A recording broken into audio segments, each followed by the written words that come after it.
Hi, happy Hanukkah. This is day 2 of Hanukkah 2025. So glad you've joined me tonight. And we have our 2 candles lit in our mini makeshift Hanukkah. And last night we talked a little bit about the Hanukkah and about the history of Hanukkah. But tonight we're going to talk about Jesus as the light of life.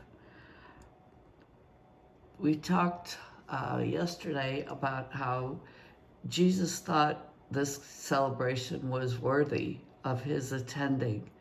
And we see that in the New Testament in the book of John, verses 22 to 23. Hanukkah was called the Feast of Dedication. And this verse says, "Now it was the Feast of Dedication in Jerusalem, and it was winter. And Jesus walked in the temple in Solomon's porch." Why did Jesus think that this celebration was worthy of his attendance? The Jews were celebrating the fact that God had delivered them, first of all, from the hand of the Greeks who had captured them and took them captive. And second of all, for the fact that they were able to revolt and take back their ground and have the one vial of oil that they found stay lit in the menorah for 8 days while they consecrated new oil. So they were rededicating themselves to God, and they were rededicating the temple to God. And so Jesus was there because that was a worthy cause. I also believe, as do many, that Jesus was conceived during this holiday because he is called the light of life. And this is a celebration of lights. So Jesus' conception could have taken place during Hanukkah, and then he was born 9 months later in September during the Feast of Tabernacles. So there was a good reason for Jesus to be there celebrating. Now, it doesn't really tell us much about why Jesus was there or what, there wasn't a lot of context in the Bible about this feast. So just prior to the verse that we just read, they had been talking to Jesus. The Jews had gathered there, and they were asking him who he was. And he was telling them, "I am the door to the sheepfold. I am the good shepherd." He was talking about the great care the shepherd provides for his sheep, that he wasn't like a hired hand that would turn and run when danger came his way. And when he spoke about this, it was a familiar picture to them because they had intimate knowledge as shepherds over their sheep. And they would be able to relate to this way that he was communicating. But then why does verse 19 say that his words created a great division among the people? Some were probably hanging on every word that he spoke, touched by the deep love that was emanating from him. They were being drawn toward him. But others were infuriated, and they called him demon-possessed and insane. Pretty harsh words. How could Jesus' words create such opposite reactions? I think we've seen some of this even in our own day. In the chaos of this divided group, they huddled around Jesus and began begging him to tell him if he was the Christ, the anointed one that was to come. Jesus' response was not a direct answer to their question, but it did provide the answer that they were seeking. He said, "I told you, and you do not believe. The works that I do in my Father's name, these testify of me. He was directing them to not only listen to his words, but to see his works. His works fulfilled prophecy that had been passed down through the ages. So how could they miss it?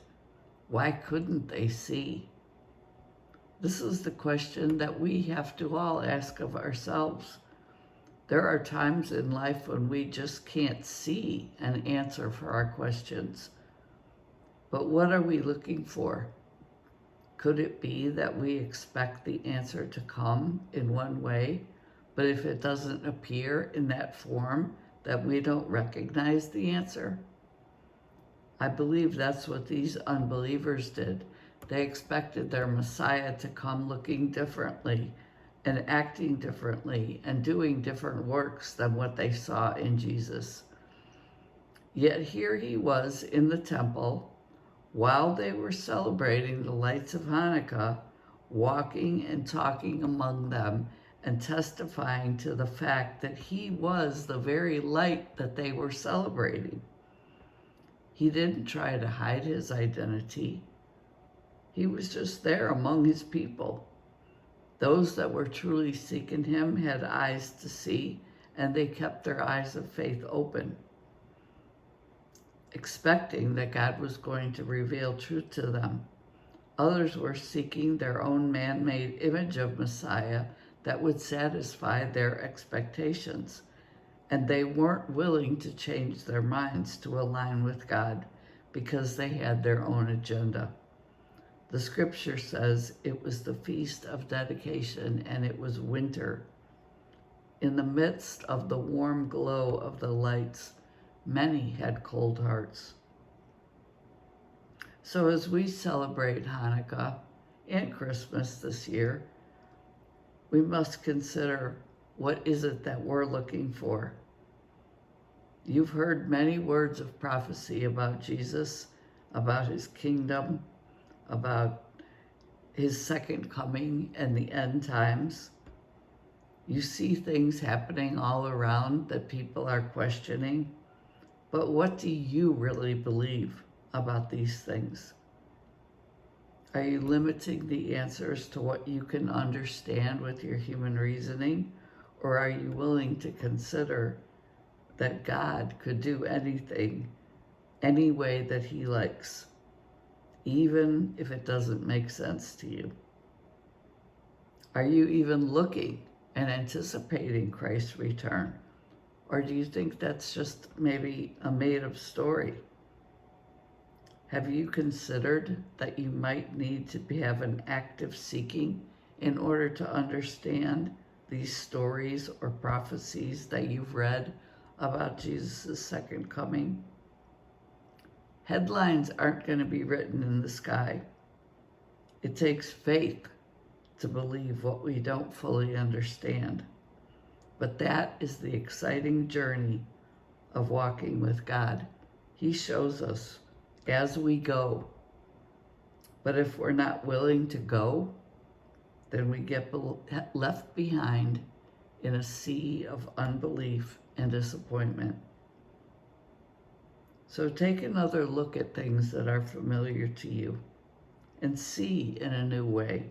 Allow the Lord of light to give you a new vision, to see beyond what you've been able to see in the past. Listen to the sounds of the season and hear the new sound.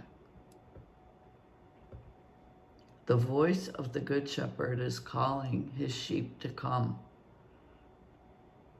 and be saved and delivered from the evil that seeks to destroy. He will light a new path for you because he is the light of life. Happy Hanukkah.